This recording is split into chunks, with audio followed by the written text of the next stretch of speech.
What is up, everybody, and welcome to the All-NBA show powered by FanDuel, America's #1 sportsbook. Get started with 150 in bonus bets if you win your first $5 bet at FanDuel.com/All-NBA. I'm your host, Adam Matas, and I'm joined by my esteemed colleague, Tim Legler, the man who has freed up his Sundays for the foreseeable future. How you doing, Legs? Oh, man, I'm doing okay, man. I'm doing okay, all things considered. First, I just want to say, as a fan of the Washington Commanders, we're all sick to our stomachs what happened to Jaden Daniels in that game. Because he's a great talent. Everybody loves him. Just the way he conducts himself.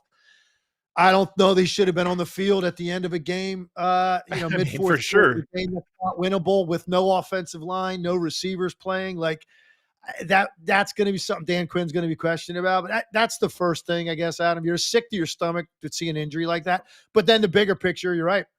It just freed up a lot of time for me because I'm so obsessed with watching my team and watching the NFL. And last night, everything imaginable went off the rails for the team this year and maybe for the foreseeable future with the franchise. It was a rough night for sure. It's the worst place to be when it's like, okay, well, this season is sunk. The record and then his injury, Jaden Daniels' injury, but maybe beyond even. And that's the worst part is then you worry even about the future. So rough one for you, Legs, but we got some good NBA. Real quick, last point on that. That is, I think, because we do this for a living. We talk about sports. Like, that is the worst, man. Like, any sport, the team that you love, when, like, it's not going anywhere and you still got a lot of season left to play, like, there's just nothing worse than that. And that's kind of where we're at. But again, my thoughts, prayers are with Jaden Daniels and his family for recovery. And you hope that he can start next year healthy and hopefully stay intact and in one piece if they can make some improvements around him. Fingers crossed for you, buddy. But the next couple Sundays, like you said, you might get to the beach. You might try to do something a little fun. We have on today's show a couple of really good games to break down. Or really, I shouldn't say they were great games, but there are interesting teams that were involved in these games over the weekend. That is, of course, the Knicks Bulls, where we're going to start. We're also going to talk about the Lakers. This new Lakers team is shaping up to make sense. I might have to walk back a take. I hate it, walking back a take on the Lakers, but I'm kind of buying their big two right now. You could even call it a big three if we want. We'll get to that in a second. And then later on in the show, Cam Little in the NFL kicked a 68-yard field goal, broke a new record. And so we're going to use that opportunity to talk about NBA records that might be less unbreakable than previous thought. So that'll be the end of the show. But let's start, Legs, talking about the Knicks and the Bulls. They played 2 games in a row, a home and away, over the weekend. The Bulls got the win in the first one, but in the Garden over last night, the Knicks pulled off the win 128-116, handing the Chicago Bulls their first loss of the season. And it was kind of a dominant performance. They jumped out to a 34-24 lead. Second quarter kind of hung tight, and in the third quarter, they opened it up to a 20-point lead, which they kind of held on to. So I was very impressed with the Knicks in this game. I've been impressed with the Bulls all year. What stood out to you about this one? Yeah, I think that for me, this was probably the first time all year fully for the Knicks, because I saw a little bit of it at the first game we called when they played the Cavs, like their first game of the year in Madison Square Garden. This new pace that they wanted to get to. We heard so much talk about in the offseason when they hired Mike Brown. Saw some of it that night, and I was like, okay. Definitely saw more Jalen Brunson kind of not necessarily initiating sets, not dribbling the ball as much as he could. The time of possession wasn't as good. They were sprinting up the floor hard in transition, but it didn't last the whole game. It sort of slowed down a little bit more in the fourth quarter of that game. And I was like, okay, well, this will be interesting. They got to try to figure out how they can do this for longer stretches. And then it really hasn't been there since until last night. That was, I think, if you ask Mike Brown, that is what he envisioned it to look like. And look, it didn't take anything away from Brunson's night. He still had 31 points, got up 22 shots.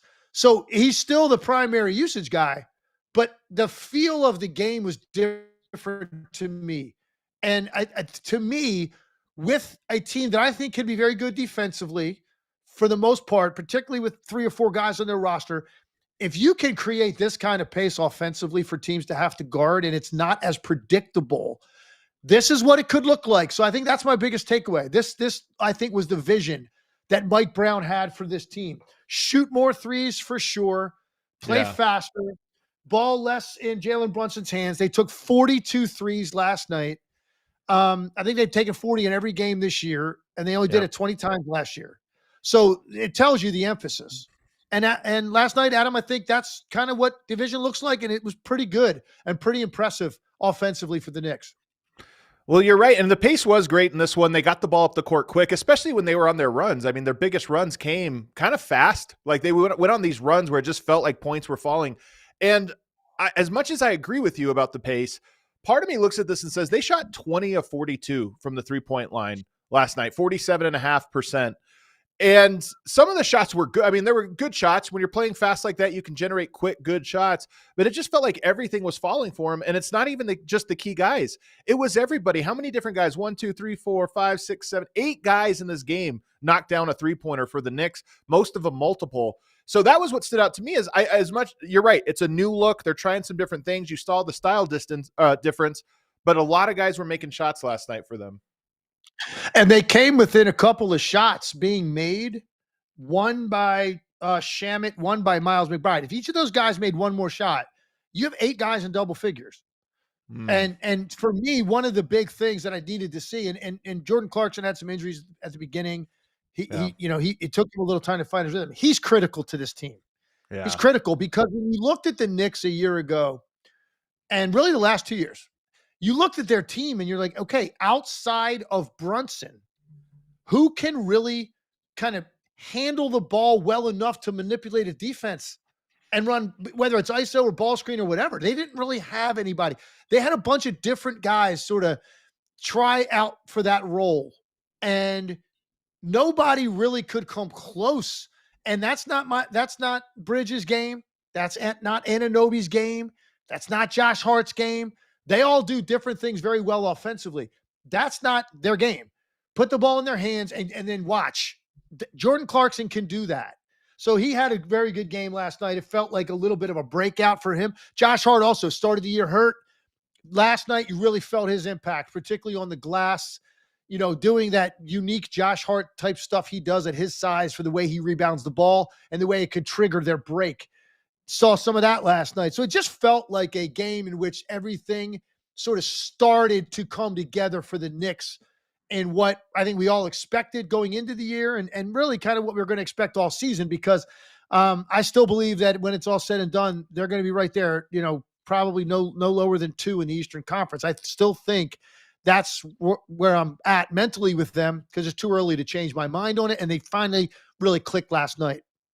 Well, I think the Clarkson piece of this is really important and interesting, because we know that in years past, the Knicks have been a very strong starting unit, and they have this, it's not even worth calling it a bench. It's like they had 2 guys off of the bench that would come in and just make different configurations of the starting lineup. But last night, you felt like they had a bench. They had an identity. They had guys they brought in. Clarkson is obviously the guy that offensively is going to change the equation, and he made some tough shots. He got into the middle of the floor, made plays. But Josh Hart, who we all know what he brings to this team, last night, it felt like he was everywhere on the boards. And the Knicks do this thing, and there's a handful of teams that do this, where they really spread you out and they use one guy, one like perimeter player. Some of the times it was Miles McBride, by the way, but oftentimes it's Hart. One guy who they just use to go all out on the board. So they have floor balance. Everybody else is getting back. You have your big inside, and then you send one extra rebounder. And I don't know if there's a better guy in the NBA than Josh Hart. If you're going to say one guy is our kamikaze offensive rebounder, go try to make second chance points, he might be the best guy at it. And it's hard to, he created a bunch of second chance opportunities for them. And he's a guy that benefits from the fact that most often he's got guys of his size guarding him, and they're not as strong as him. And they're not as determined and relentless as he is. He's not trying to go over the back of 6'10" guys. He gets a running start against a guy his size. He's going to beat them to the spot. He's also you can just see him literally watch his head and his eyes when he's on the weak side of the floor and a shot is taken, the way he tracks the ball with his eyes. He's not just like, he's so big and relentless, and so they just come to him because he's just going to keep going every time. No, some of this is actually using his mind and his vision to try to figure out where that ball's going. And because I've seen him start on the right wing when a shot is taken and end up rebounding the ball on the left side of the lane. And the only way you're going to do that is if, number one, you got to put effort and have a dead sprint and want to go for it. But you have to maintain that speed and force through the shot all the way to its completion. If you just run into the lane and stop on the right side, that ball kicks off to the left side and you stopped, you're never going to get it. He watches the ball. It's just a knack, man. He's one of the best rebounders I've ever seen at his size, particularly for the minutes that he does it. I mean, he has a lot of double-digit rebounding games where he's like in the low to mid-20s in minutes, man. So he's a big, big, big part of what they do. Now, the guy that's found himself sort of out of the rotation right now, they've got 9 guys they played last night. I think that's probably going to be his preference. Gershon Yabusele, he was a guy that I thought coming in was going to be able to really help the Knicks, particularly because of their shooting issues off of Brunson and Towns. He played minutes the first few games of the year to get some guys back. 3 minutes 2 games ago, 2 minutes last night. It's interesting to see now, like, where he finds himself in the Knick rotation, because I thought we talked about him and Clarkson, Adam, like in the offseason, like, oh, they've really helped their bench. It turns out Yabusele right now has not figured out how to incorporate himself into what Mike Brown wants. Do you think it's because they have Mitchell Robinson and Karl-Anthony Towns now healthy, and by the way, both starting, that it's just you go with those 2 guys together and then you split them up and there's just no other minutes for a big lineup? And last night you put Shaman in the game and he gives you 3 for 3 shooting from behind the arc. You're going to play Clarkson. You're going to play McBride. You're going to play Hart. So maybe it's just a thing of they already have their 2 bigs and they can go to every look they want in any combination of 2 or one of them on the floor. That's definitely what it is. But now I'm sitting here saying to myself, but didn't the Knicks already know that? And if you're Gershon Yabusele, he's got to be sitting there going, I mean, look, it's early. I mean, things could change. There could be injuries, but he played 70 games last year for Philly. He started 43 games for Philly, played 27 minutes a night, gave you like around 11 points, just under 6 rebounds a game, shot just under 40 from the 3 and over 50 from the field. That's a really good year. And now he's in New York. He just goes up the turnpike. And now it's like, what's his role going to be with this team going forward? So you wonder where he's at mentally, because, this is a guy that played in the league early in his career, then, really kind of refound himself during the Olympics playing for France. And we're like, wow, this guy played really well in the Olympics. And next thing you know, boom, here he is. He's in Philadelphia. And where everybody's like, wow, they signed this guy from the Olympics. Yabusele has a really good year. Now you wonder, like, is he back kind of where he was at the beginning of his career when he was really having a hard time, finding that lock in the rotation? Again, it's very early, but that's telling for me that we're now, you get into games 4, 5, 6, and now it's like harder and harder for Mike Brown to find usage for him. That's interesting to me.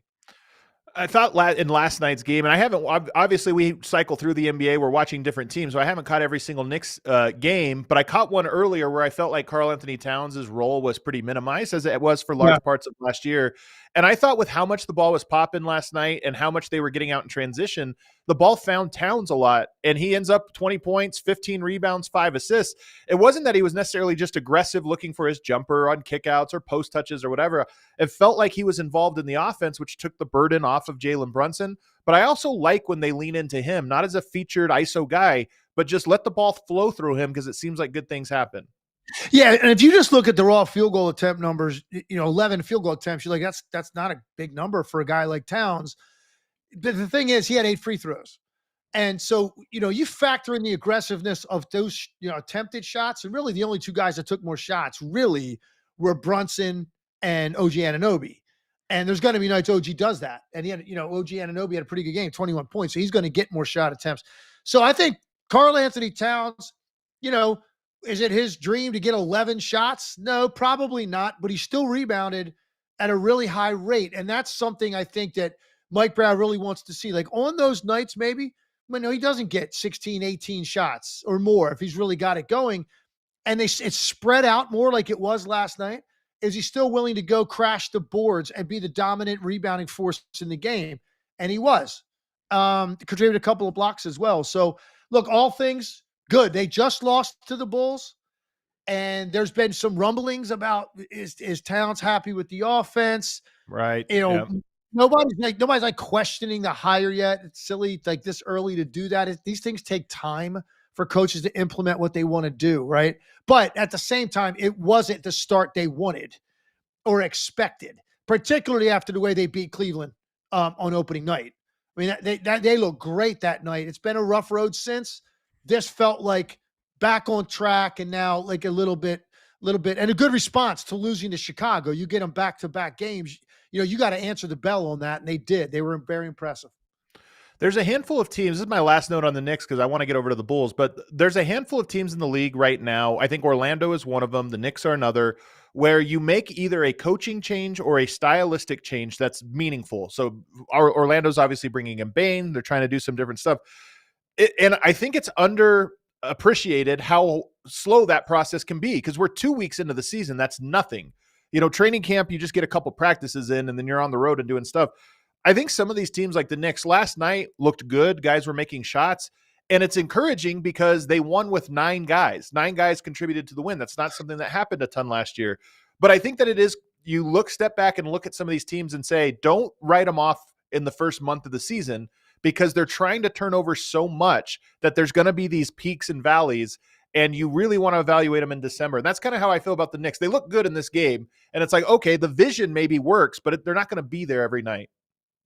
20 to 25 games. That's kind of always been my rule. That's what I give a situation with a new coach. And not even then you can make definitive conclusions, but It gives you a much better idea. Does this style fit the personnel? How is he utilizing his rotation? Minutes guys are playing, shot quality, body language. Those things I'm noticing with players. It's a change. Some of those guys, and I know this, Adam, from being in the league and going through situations where we made a coaching change, either off season or during the season. And it's amazing. It's like there are some guys in that locker room that loved Tibbs and loved playing for Tibbs. And maybe some guys even were seen in a different light because of Tibbs. And so their careers sort of are in a different place. You know what that's going to mean? That's going to mean more money for them, right? At some point. And then there's other guys that, like on the outside looking into the rotation, are like, man, good. Like I needed a breath of fresh air. So now they're going to be more bought into Mike Brown. So you always get that dynamic. Very rarely are you getting unanimity in the locker room about how you feel about the coaching change. There's always some guys that are still holding on to that relationship. So it takes, like I said, 20, 25 games, and you can see how they have bought in to what he wants. What changes do we see with the naked eye? And then you dive into the metrics a little bit, and how are they improved over last year? What ways maybe they're not as good as they were last year? All that stuff takes time. But the one thing you want to be able to do if you're the Knicks, find a way to win games while you're ironing out these bumps, right? That's the thing. You don't want to look up and you're 525 games in and you're like, wait a second, we're supposed to be one of the top 2 teams in the East. So if you can find ways to win, even if it might not be as pretty as you want it to be, that's the key with a coaching change for a team that has legitimate expectations. Well, let's go to the other side here because even though this game was not a great one for the Bulls, I mean, they kind of got killed in this one. They fall to 5-1, and I really have enjoyed watching them so far this year for a handful of reasons. Namely, I think Josh Giddey is just really fun passer. He had a triple dozen in this game, 23, 12, and 12, not just a triple double. But on top of that, their starting lineup is flawed. I don't think they have enough like two-way talent. Okoro, Trey Jones, they sometimes I don't love the spacing, but they play so hard. And that's what I like about them is they get the ball up the court quickly. They have guys that are in attack mode at all times. And they fall this one. They didn't make some shots. They didn't get to the foul line. And we'll talk about what the Knicks did because I think they made some interesting adjustments between the 2 games. But I still really like this team and how hard they play. And I've found them to be an enjoyable watch so far, Legs. Yeah, they are fun. And this is, to me, picking up where you left off last year, 15-5 to close the season, get into the play-in. Now they played horribly in the play-in offensively, could not make a shot. So it ended kind of on a sour note after that incredible run they had over the last like 5-6 weeks of the season. But if you looked at what they were doing at the end of the year, you could see a belief growing in the group. And you could see that like this is kind of coming together. And they do have a lot of young players.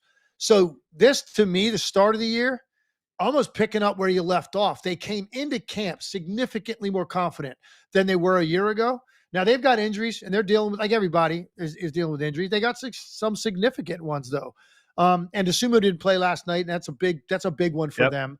He gives them a lot.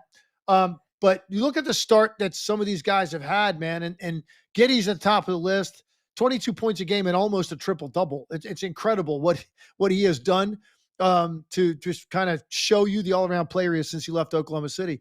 Incredible start to the year. But it's a bunch of other guys too are making shots. So what's interesting to me is, Adam, 121 points a night, and yet they're low-volume three-point shooting team.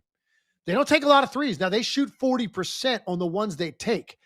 So that is a good sign. They're getting quality threes. They just don't have guys that's the first thing they hunt. And I think that's a good thing. And that's what's been kind of a breath of fresh air about them.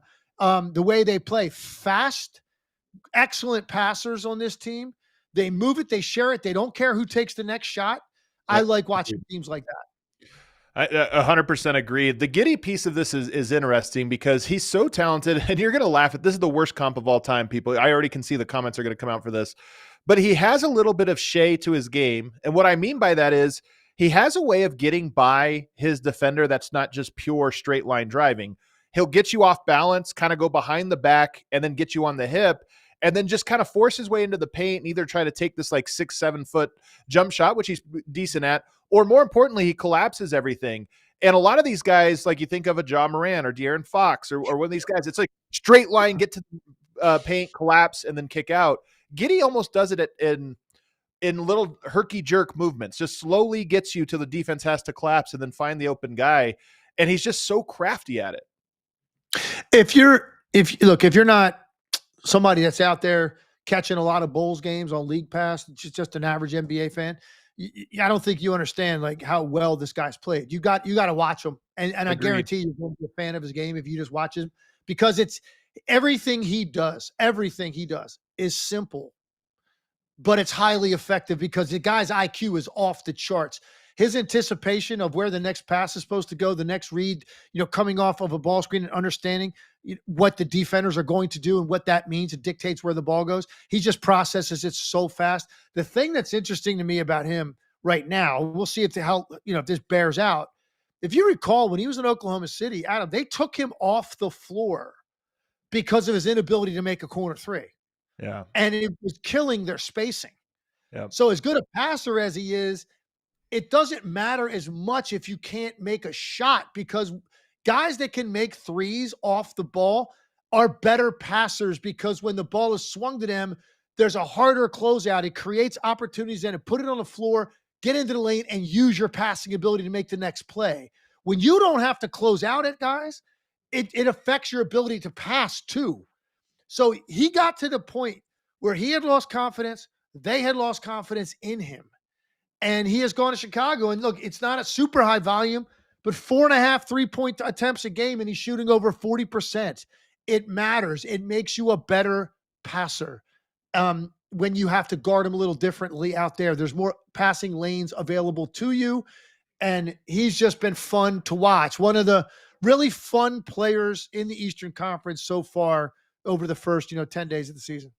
I love this comment here from looks like Matherndy. He says it's almost like judo, using angles and leverage to get your opponent off balance. That's exactly what it is, and that's what I mean about the comp to Shea. I'm not saying he's as good as Shea or anything like this, and obviously the scoring piece of this is lopsided. I just mean both of those guys, it is like judo. They get in close to you, and they just get you off balance. They kind of left, lean right, and next thing you know, they're around you, and yeah, he's really good at it. So I like that comment there. I like the comp. The guy that I think I really want to see, Kobe White. You mentioned Dosunmu and what he adds to this team. Not having him was another guy who can kind of attack and transition. Trey Jones had some nice finishes yesterday. He's another guy that can get downhill.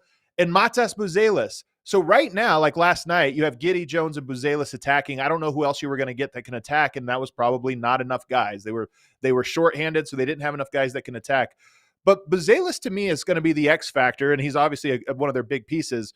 But I love when he's attacking the basket.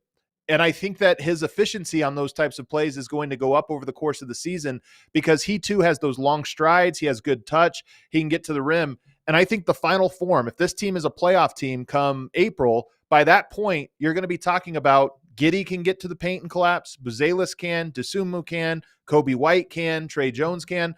And all of a sudden you have 5 guys you have to cover who can all collapse the defense and kick it out. When they have that, they look great. Last night, they're just a little shorthanded. Buzelis is such an interesting prospect, and they have to love him in Chicago, man. The guy plays hard. He's got bounce.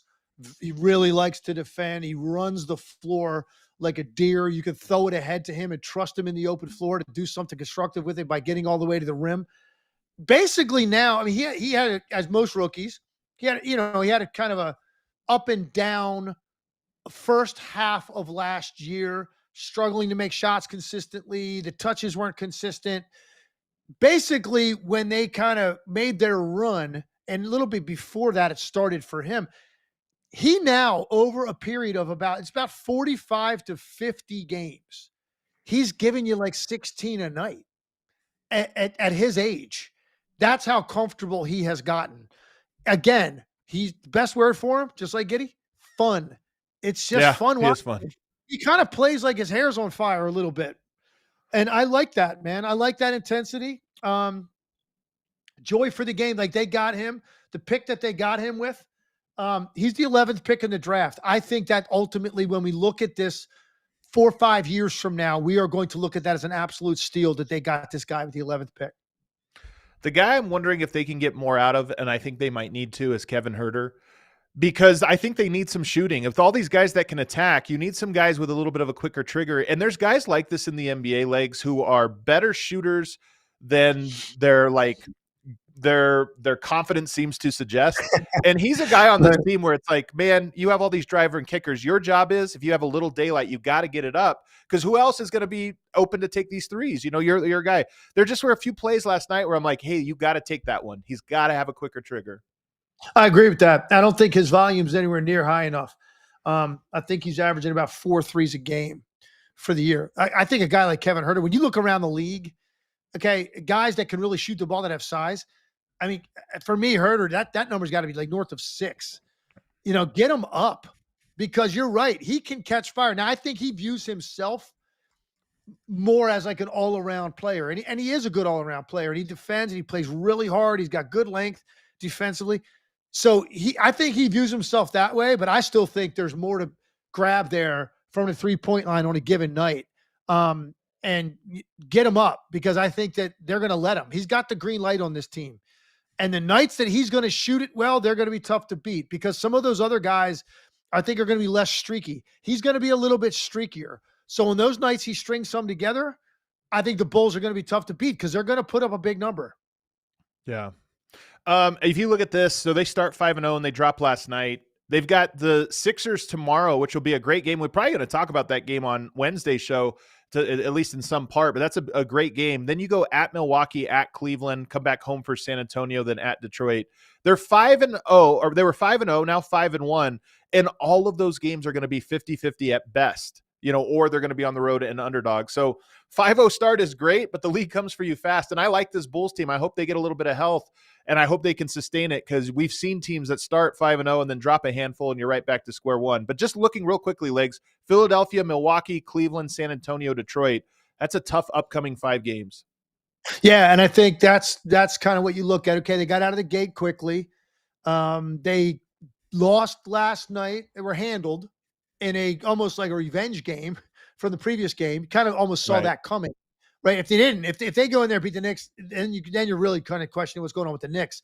I kind of expected that out of the Knicks. So now you look at, okay, out of the gate, you guys are confident, really humming offensively.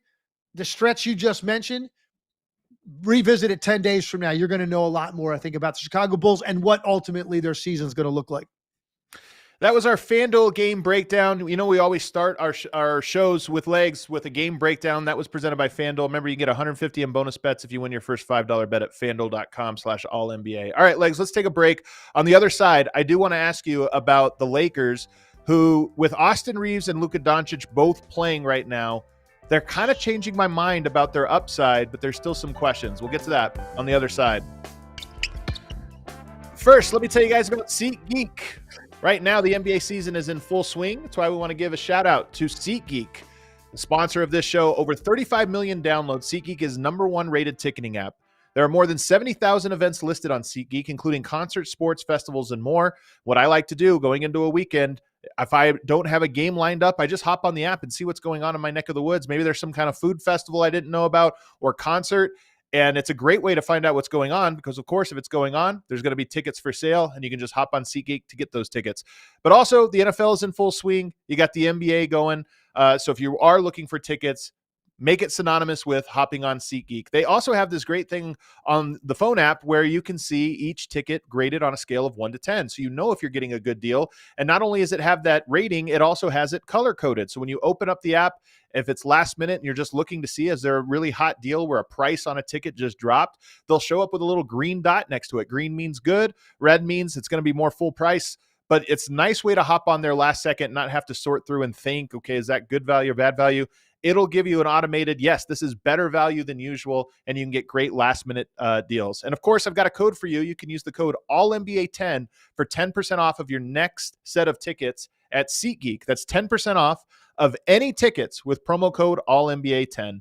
Also want to tell you about the presenting sponsor of this show. It's NBA tip-off week, and so FanDuel is your home for live betting. So even if you miss the start of the game or want to ride the hot hand, FanDuel has live bets on everything from who will score next to fourth quarter comebacks. Plus, you can combine your live bets into a same-game parlay for a shot at a bigger payout. However you want to play, now is the perfect time to join because FanDuel is giving new customers $300 in bonus bets if your first $5 bet wins. Just visit FanDuel.com/AllNBA. Make sure you use that one, /AllNBA, all one word. You can play your game with FanDuel, official sports betting partner of the NBA. Must be 21 or older and present in select states. For Kansas in affiliation with Kansas Star Casino, or 18 plus and present in D.C. First online real money wager only. $5 first deposit required. Bonus issued as non-withdrawable bonus bets, which expire 7 days after receipt. Restrictions apply. See terms at sportsbook.fanduel.com. Gambling problem? Call 1-800-GAMBLER or visit fanduel.com/RG. Call 1-888-789-7777 or visit ccpg.org/chat in Connecticut or visit mdgamblinghelp.org in Maryland. Hope is here. Visit gamblinghelplinema.org or call 800-327-5050 for 24/7 support in Massachusetts or call 1-877-8-HOPE-NY or text HOPE-NY in New York. All right, back here, segment 2 of the All-NBA show. Make sure you're subscribed, not just here on YouTube. You can hit that little subscribe button. Make sure you hit the like button, but also subscribe to us on your podcast apps. Most people listen to this as a podcast show, so make sure you have this so you'll show up in your feed every single time when you open up your podcast apps. All right, Legs, I want to get to the Lakers here, who I said coming into the year, there were a lot of signs that things were not going to be going well for them. DeAndre Ayton had some weird comments. JJ Redick talked about the team not being together in the offseason. And then, of course, LeBron dealing with sciatica. But I did not account for the big three of Luka Doncic, well, I counted for him, Austin Reaves, and Jake LaRavia. All three of those guys are playing unbelievable basketball right now. And here's my take I'm going to start you with. We can break down the game here in a little bit, but I mostly want to talk about the Lakers. Austin Reaves has been fantastic. He's great at a lot of things. Is it just me, or is he sort of evolving his game even more like Luka in these ways? It's like he's watching Luka play and practice and playing alongside him and picking up some of his moves and mannerisms and skills. Sometimes it feels like there's a big Luka and a mini Luka on the court together. I agree with that. I do think that there's a lot of the same intent offensively, what they're trying to get, where they're trying to get, how they're manipulating the defenses with their eyes. Both of these guys are outstanding passers. So I do agree with that. And I also think I watched him last night and I'm watching him play. He did not have a very good shooting night. I mean, it was just not a typical Austin Reaves night. He's very efficient typically. He was not very efficient last night. He struggled. 9 for 22, Luka, 4 for 14 from the three. But I'm watching him, Adam, and I'm saying to myself, like this dude, even with Luka on the floor, Austin Reaves was carrying himself like a number one. And that's what he did, obviously, when Luka was out. I called one of those games. He controlled the entire game against Minnesota. Almost 30-point game with 16 assists that night. Like, he just controlled the entire game. Nothing Minnesota did to him affected him. They couldn't get the ball out of his hands. They couldn't speed him up. And that was Luka-like. But now, okay, Luka was out that game. You think, okay, when Luka comes back, you watch these guys and it's clear delineation between number one and number two option with LeBron out. And Austin Reaves carried himself like a number one the entire game. I thought it was amazing. Yeah. I'm like, man, this guy's confidence is, as it should be, is just absolutely off the charts. To where now, man, you really have a difficult time with these two guys, as special as they are offensively. The way they can collapse defenses, they just control you so much. And they did in this game, even though neither guy shot well. Other people on their team benefited greatly from how difficult they are to contain. LaRavia probably at the top of the list, but Jackson Hayes, another guy that benefited greatly from both of these guys' ability. Rui Hachimura as well. So that to me was what I was looking at when I was watching the game. I'm like, this guy, you can't tell that Luka's playing. He looks exactly like he did the game I called a few days ago when Luka wasn't playing, which is pretty incredible. It shows you where his confidence level's at and where his game is at, his skill level. And Luka, I think, to Luka's credit, is kind of getting out of the way in those moments. Luka will attack. He'll try to do something, and he's so good at setting the table that oftentimes that pass leads to a direct shot. But in the plays where it doesn't, we see Luka do this a lot where he'll make a move, pass, come right back to the ball. Like, all right, reset and let me get the ball. There's a lot of does something, and if it doesn't work, he gets it over. It finds Reaves, and then Luka becomes a spacer. He becomes a floor spacer, which is something we haven't always seen him do in previous stops. So, in my opinion, and tell me if you agree, Luka is also doing a good job of understanding that and letting him do things while he's on the court. Oh, definitely, and that's I know Luka Doncic was in Dallas, and he's played against Austin Reaves, and he's seeing Austin Reaves from afar. I don't know, though, a guy on Luka's level, like, how much did he really think Austin Reaves was capable of doing the day that he stepped on a court in LA? You know what I mean? Right. Like, he knows he's got LeBron as a teammate. And then there's this other guy, Austin Reaves. Yeah, I heard he's pretty good too. I guarantee you his respect level for him, and it happened pretty quickly, because it is. That's just the way Austin Reaves plays. Like, pretty quickly, you're going, wow. Because I think Austin Reaves has actually created and developed one of the better handles in the league. And it's crafty. It's either hand. It's very quick the way he can change direction. He splits traps on ball screens. In fact, that's exactly how he hit the game winner against Minnesota, by splitting that double team on the ball screen and getting past Rudy Gobert.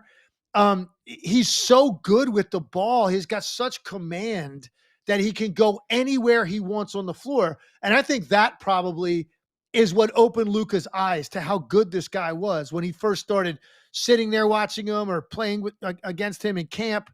And now he's out there with him, to where he has empowered him greatly. And I saw the same thing for LeBron before Luka got to LA.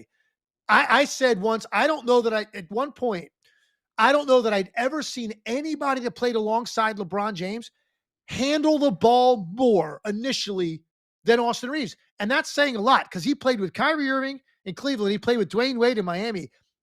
The trust factor with Austin Reaves from LeBron James was incredible. And I think Luka now is at that same place. So now let's see, man. Like, they're 5-2. They got to be happy with that. They've had injuries. LeBron hasn't even played yet. For sure. And they're 5-2. And they got to be thrilled right now. And you saw the energy out of JJ last night. He looked like he was, because they put up a monster first half on Miami, which was really bad defensively, by the way. We should point that out in this game. Yeah, they were bad. We'll get to this in just a second. Yeah, they had 77 points at the half, 43 at the end of the first quarter, and they had 43 points legs, and Luka was like, he couldn't make a jump shot. And I was sitting there thinking, this was a 50-point quarter if Luka shoots his average in the quarter. The next thing I want to talk about, though, teams are running more zone than ever. And in my opinion, it's because there's more, not necessarily better, but more guys who are capable of breaking down an offense as the number one guy. You just have a lot of lead ball handlers that if you're in a man-to-man defense, they're going to manipulate it and get where you want. One of the reasons you run zone, even if it's vulnerable to shots or rebounds or whatever it is, you at least are forcing the ball out of your main guys' hands. So in this case, it's Reaves and it's Luka. We're going to go zone. Well, what does it take to beat zone? really smart ball movement from your other guys and really get great cutters. Besides Jake LaRavia, 25 points, 10 of 13 shooting, is one of those guys that, in my opinion, you can throw out on the court in those moments. I mean, you're going to play him anyway, but he's a guy that it's hard to play zone against because he's going to understand where the gaps are. And if you're getting the ball out of Luka's hands, but you're giving advantages to other guys, he's a guy that knows how to take advantage of that. Yeah, but what a pickup this has been for the Lakers. And look, he's a guy that if you really watched him when he was in Memphis, when you watch him in Sacramento, like you should have already really liked Jake LaRavia because he's hard-nosed. He is really tough. He's got great hands. Like he's got a feel for the game. His three-point shooting's been pretty good. I mean, he's not lights out, but he's right there below 40%, I think, for his career, or 40% certainly around there last year. So, you watch him, you go, okay, Jake LaRavia's a nice player. This is different, man. The scrutiny, the profile, this franchise, having Lakers on the front of your jersey, it elevates eyeballs on him. I think a lot of people now that are watching the Lakers are going, man, this Jake LaRavia guy's nice. And he fits perfectly with what they have because he doesn't need you to run stuff for him. His activity and cutting alone and running the floor in transition and just being like basically Johnny on the spot, right place, right time, all the time, he makes stuff happen for himself. And that's why he's a perfect fit. When you got a team with 3 ball dominant leads, and right now there's only 2 out there, you can't have other guys that need that. You need guys that you don't need to run a play for the entire game. And they could do the things that he did last night, which was 35 minutes, 25 points, played great the game that I called as well. Against Minnesota. Jake LaRavia, man, off to a great start. It didn't maybe start that way in camp. Preseason was a little bit rocky. Didn't really know, I think, where to fit in. He's really hit his stride here the last few games. And the 25 points are great. 8 rebounds, 3 of them on the offensive end, 3 assists, 4 steals. He kind of does a little bit of everything. And I think because he looks like he's like goes to an all boys high school or something like that, you wouldn't guess it, but he's tough. He has like a toughness to the way he plays, which I appreciate. What about this, though? They have developed an identity, and I really like it. And as much as you're right, Austin Reaves, you bring Luka back, and he's still aggressive. He's still all these things. You bring LeBron back, it's even harder for a third option to be as aggressive as he was. But I kind of like the identity the Lakers have developed in his absence. So obviously, more talent is a great thing, and LeBron is insanely talented. Still one of the best players in the league. But I am sitting here watching him play as well as they've been playing and thinking, what does LeBron do to this? So what do you think? Where does he fit in? And does somebody have to sacrifice when he gets back? Well, one thing I've noticed, and because I mentioned it, first game of the year, so I'm going to mention it now. LeBron James, if you recall, I said, man, I didn't know what was going on with him. The first game, they kept showing him on the bench. And Luka was going off, putting up monster number, and LeBron just looked really irritated. Like he didn't really look like he was interacting with anybody. He didn't crack a smile, didn't clap for anybody, just kind of sat there. And I didn't know what that meant. I really didn't know what was going on. Last couple games, man, because I'm big on that. Yeah. I like watching body language, interaction. He heard you. He was into it. He was into it. He had some adrenaline to him in street clothes the last couple of games. So he's liking a little bit more what he's seeing. I think early it was so Luka-centric that I think, and they were not very good defensively. And I think LeBron was kind of irritated by that. Like, man, if we keep this up, we're not going anywhere. I think he feels like now the tandem of Austin Reaves and Luka has been able to help generate wins. Their defense has been more competitive, certainly playing harder. LeBron seemed more into it. What it's going to look like when he comes back for Austin Reaves, obviously you can't have quite the same usage. But here's what I do think will happen. And I think it should happen if JJ Redick has 3 guys like this. At no point should you ever have less than 2 on the court. Right. You really should. I mean, and that's the whole. And I don't remember what team it was. Was it Brooklyn? When they had a big 3 together, and I'd be like, why is there only one of them on the floor right now? Right. Like, I don't remember if it was that big 3. It was one of the big 3s over the years. And I would say to myself, that's the whole point of having 3. Actually, it's better when there's only 2 a lot of times because they're so dominant with the ball. But then you can stagger their minutes. Obviously, they start the game, they start the second half, and they end the game. If you add that up, that's about 18 minutes minimum that they're going to be out there together no matter what. The rest of the game, those other 30 minutes, stagger it. So you've always got two. What team in the league has three guys that can control a defense the way that these three guys can? I don't think anybody does. Well, the nice thing about that question is we know how Luka and Austin Reaves look together. We know how Luka and LeBron look together, and we know how LeBron and Reaves work together. We have big sample sizes with all three of those combos. It's the three of them coming together that you question. But to your point, that might only be a handful of minutes. You've got 48 minutes of a big two and a handful of minutes of a big three.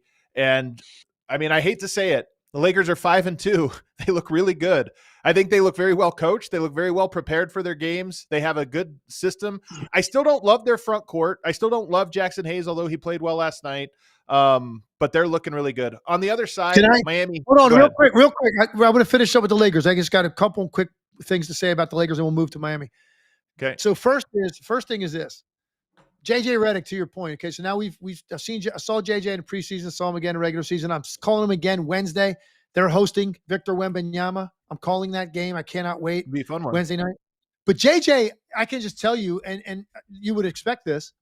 He's not like he's ever going to be super chill guy. He's a type A plus.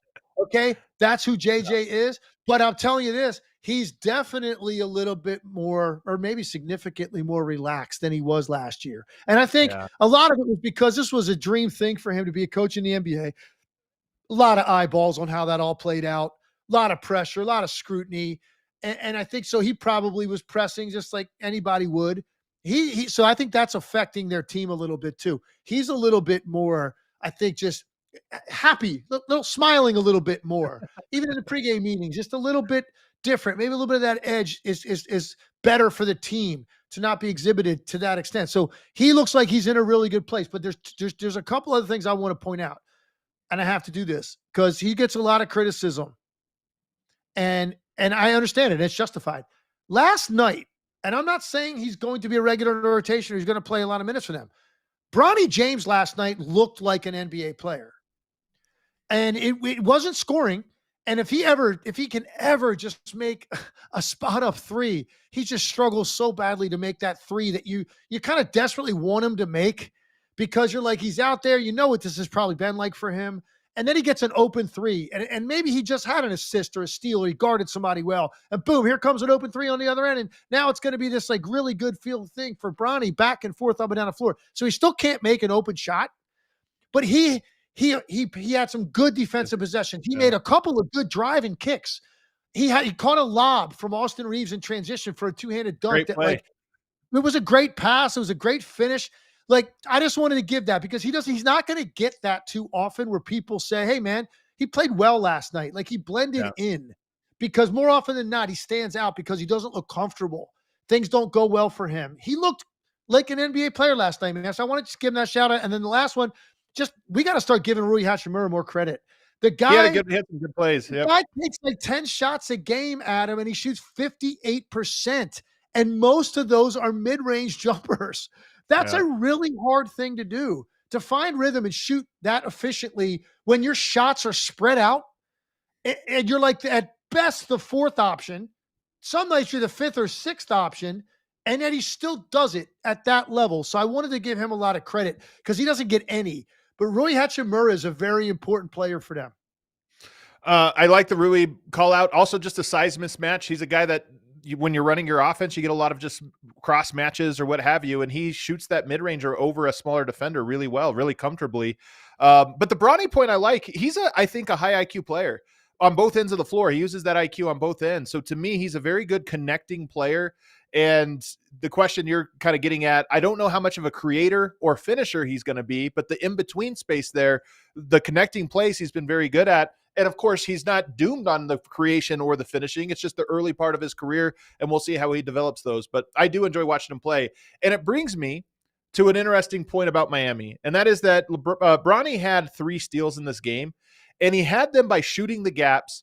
And I think this is the vulnerability of the Miami Heat. They play fast, and they try to swing the ball along the perimeter a lot and then like catch on the go. And there's just like swing, attack, swing, attack. Well, if you stop that, there's a lot of opportunity to shoot the gaps. And I think that's Miami's like kryptonite, or one of their kryptonites is there's a lot of opportunity for breakaway steals, not just steals, but you shot the gap and you got out on the break. And last night I thought we saw the bad end of that with some of their turnovers. Yeah, and I mean, it's weird to think because Eric Spoelstra's teams, for the most part, if you think about recent years, it was the offensive end of the floor was like where the challenge came in. Not enough firepower. And he and I talked about this before the season. He thought Norman Powell was going to be a big solution for that because they just didn't have enough. They couldn't score enough. And he said flat out, we don't score enough points. So that's kind of been the challenge for the Heat lately. It's been the defense is going to be there. They're going to battle, but their offense just isn't good enough. And it's a kind of flipped this year. I haven't seen all of their games. Their defense last night in the first half was really, really bad. I didn't think they played hard enough. They didn't get back and get ahead of the ball enough. Their defense didn't give them a chance to compete in that game. The Lakers almost dropped 80 points in the first half of that game. It just doesn't give you a chance to compete. So it wasn't their best night. They've had a great start. They got out of the gate quickly. Now they're back to 3-3. People were getting on me in Miami a little bit because I called them boring. I said I wasn't that interested in them going into the season because they're kind of a boring team to me. People jumped down my throat when they got off to a great start. And I'm not rooting for them to lose, but look, they're 500 now. The one thing that has happened, you and I both saw it right away. Jaime Jaquez looks great, and he looked great last night. And he was just moving better. He looks more athletic, faster, more aggressive. He had a 31-point night when not much else went right for the Heat. I will say this. I don't find the Heat boring. And I coming into the year, I didn't know what they were going to be. I didn't realize they were changing their entire system, but I do find their system so unique and the ball swings. They get the ball up the court. And then I was just talking about Kevin Huerter. You need to be a great shooter, but also get it off. I'll tell you what, whatever Spoelstra's told the guys, if you're open just a little bit, get it up because all of their guys get shots off really quickly in transition. And it's almost like they have the confidence. So when the ball swings to them in transition, there's a lot of first 5 seconds on a shot clock, kind of open. They all let it fly.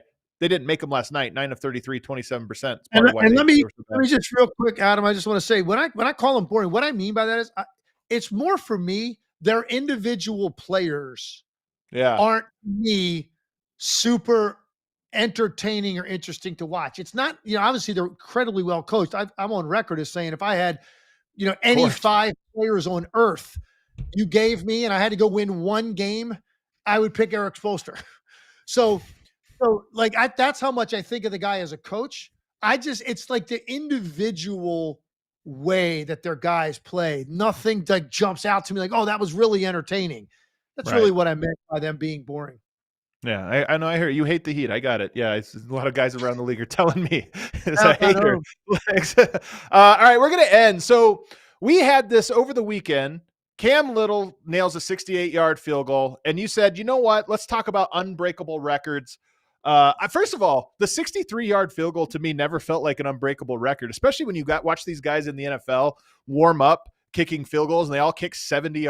So that one to me, I always felt like could be broken. But Legs, our guy AOP, who runs our social media account, by the way, you should be following us on Twitter. Always great graphics and clips and stuff around the league. If you're an NBA fan, you have to be following that account. It's so great. But let's go through some of the records that seem the most unbreakable. Let's start with the big one, of course, Wilt Chamberlain's 100-point game. Do you still feel like this record will never be broken, or in the 3-point era, there's a chance? We've seen a lot of 70-point games recently. Do you think there's still a chance that one will ever be broken? No, I don't think it will. And I know we've had some 70-point games, and that to me is what really pounds it home. We've had 70-point games, and those guys are still an entire game's worth of work away from it. Yeah. like they get to 70, and you know what they need at that point? Another great game to get to 100. And that's why I'm like, no, I don't think it'll happen, man. I think if anybody does get 100 points, I think the coach of the opposing team should be fired on the spot, on the court. That's true. In the Wilt 100-point game, I don't know if they did what modern defenses would do, which is like, let's put 3 guys on him, keep them away from the paint, whatever. Just anybody else could be wide open. Let's not do it. But I'm with you. 100 points just feels like that was a different iteration of the NBA. Most points without missing a field goal attempt, 42. This one I think might be broken. In fact, I'm going to go ahead and say it. This one will be broken. Jokic had a game 35 points without missing a shot just a handful of years ago. With the way things go, I think you're right about 100 points, but 50 points without a miss just seems doable to me. So you're talking about a dude going 16 for 16 from the field, 11 and tackling 11 free throws, because you don't have to be perfect from the free throw line, just Right. from the field. There's your 43 points, and that's without threes. So yeah, I Yeah. agree with you. I actually think I could see that happening. Me too. And like I said, it's come close a handful of times. So that one feels like it'll fall. Steals in a game, the record's 11. I was surprised by this. It happened in 76 and 99. Man, 11 you were steals. surprised. You were That'll go. surprised that the number was you thought the number was higher. Maybe is that what you're saying? Yeah. Yeah. I mean, 11 is tough. It's not like guys are getting 11 steals all the time, but just 11. Oh, You start off a I game with a think, couple steals early. and I think that could be had. I think that could be had. Yeah. Yeah. I think so too. Maybe one of the maybe one of the Thompson twins can get that, or maybe Wembanyama gets that. Yeah. All right, let's keep going here. Rebounds. Wilt Chamberlain 55. Right. I think this is more unbreakable than the scoring record. There's not that many I rebounds think anymore. I think that's the most unbreakable record in here. And Yeah. here's a very, very specific reason why. 55 boards, Wilt Chamberlain. Think about the era he played in and where guys were shooting the ball from. Yeah. Okay. So you had a bunch of 18 feet and in shots. So everybody's packed together. You know what that means? Rebounds are coming off right around the rim. And Yeah. he's by far the biggest guy on the court, most Right. athletic guy on the court. Guess what? Shots now, 40, 45 on each end of the floor are threes. You're not running all those down. Those rebounds are kicking out all over the place. Okay. So, and you just don't see a guy. I mean, I know Wembanyama is outrageously long, but he's not the guy that you look at and go, okay, because of the size and physical brawn, he could just go in there, get a rebound anytime he wants, because he spends a lot of time on the perimeter. So I think, Adam, because of the nature of the game, the style of the game, where shots are taken from, where rebounds are had, I don't think 55 rebounds will ever be touched. I don't think it'll get close. I mean, honestly, if somebody has 30 rebounds in a game, it's like the top think about story it. on So ESPN. when's the last time a guy had 30 boards in a game? Man, I'm trying to remember because I feel Has like Jokic it happened. had 30? No, he's had 27, I think is his high. And it's like insane that he had 27. You'd have to double that. For some reason, we should have looked this up. I don't know why I'm drawing a blank on when the last time a guy had 30. Did Dwight Howard do it? Like, I feel like somebody, long ago.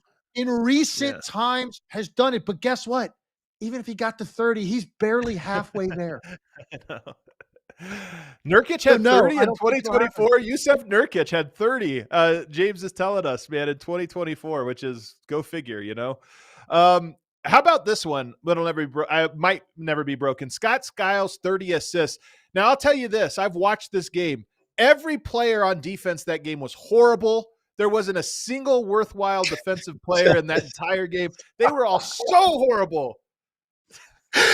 Yeah, particularly the guy that was in the frame when that shot was made to give him 30 assists. Yours truly. I'm teasing Legs, of course, because he was in that game. I was in that game. I was in the game playing for the Denver Nuggets. Hey, listen, I was a part of history on the wrong side of it, but I was a part of history.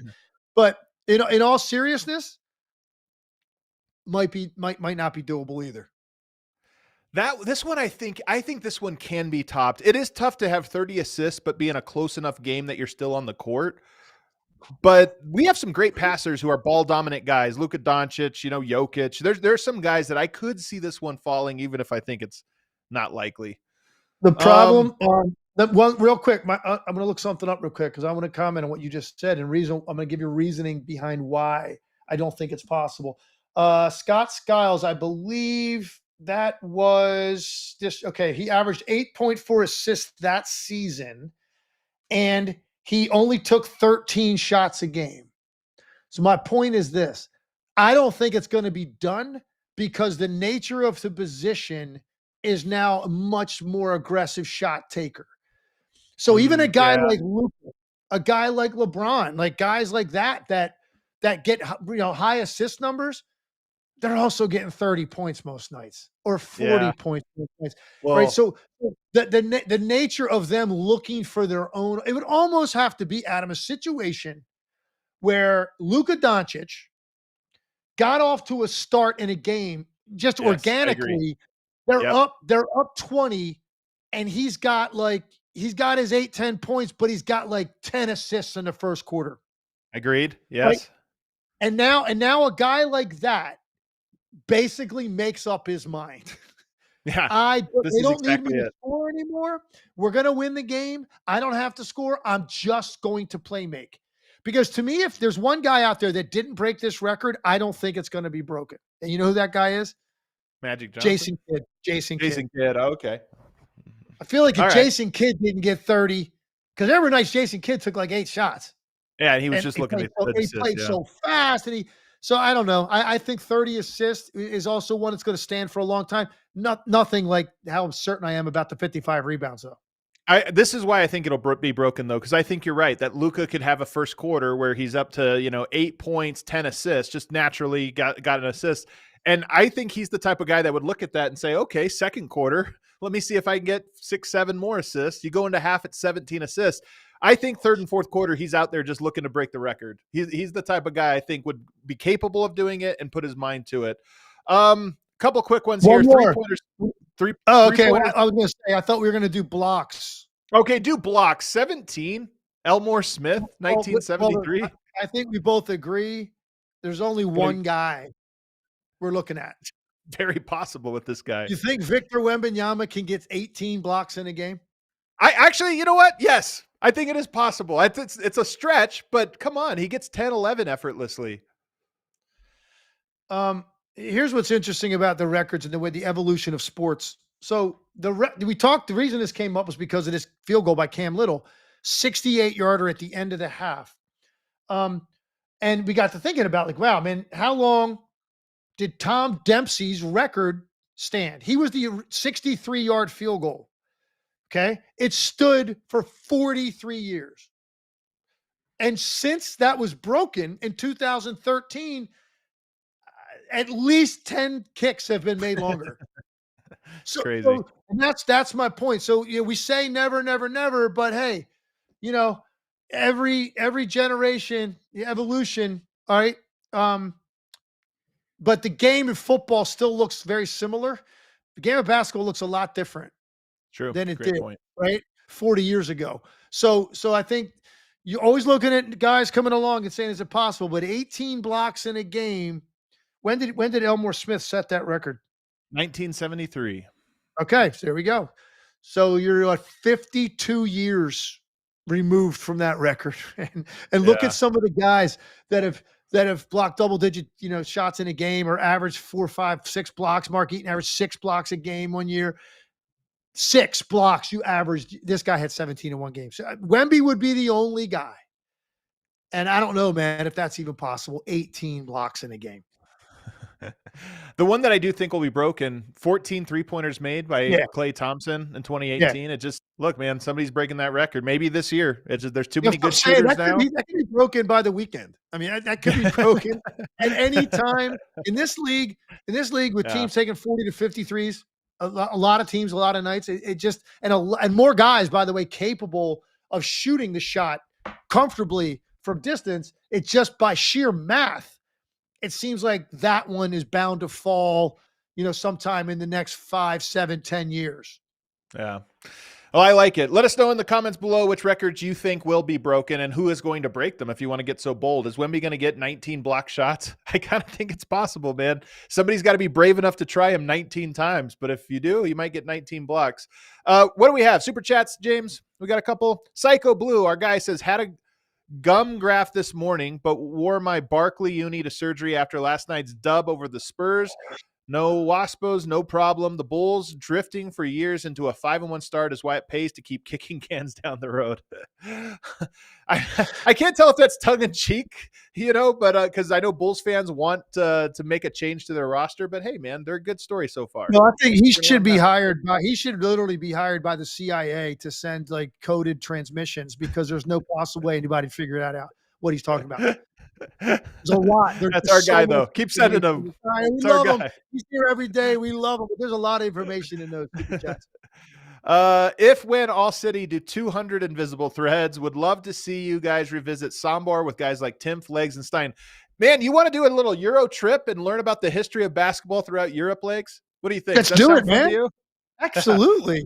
We go down to Limoges. And find out the history. That's right. Firsthand, as told firsthand by our Legs. All right, what else? That's all for today. Somebody wants to sponsor it. We'll make it happen. All right, hit that outro music for us, James. Everybody, I highly encourage you to hit the like button and to share this with everybody you know. If you're on social media, give us a retweet whenever the show goes live. We always appreciate it. And make sure you're subscribed on your podcast apps. That way that if you miss an episode, you can always hear it while you're in the car or wherever you are. Legs and I are taking tomorrow off, but we're back on Wednesday. Legs, where are you at? You're going to LA? Leaving for Los Angeles tomorrow, late afternoon. Yes, we got San Antonio visiting the Lakers on Wednesday night. Should be a great one. Everybody, thanks so much. Hit that like button on the way out. We'll see you Wednesday.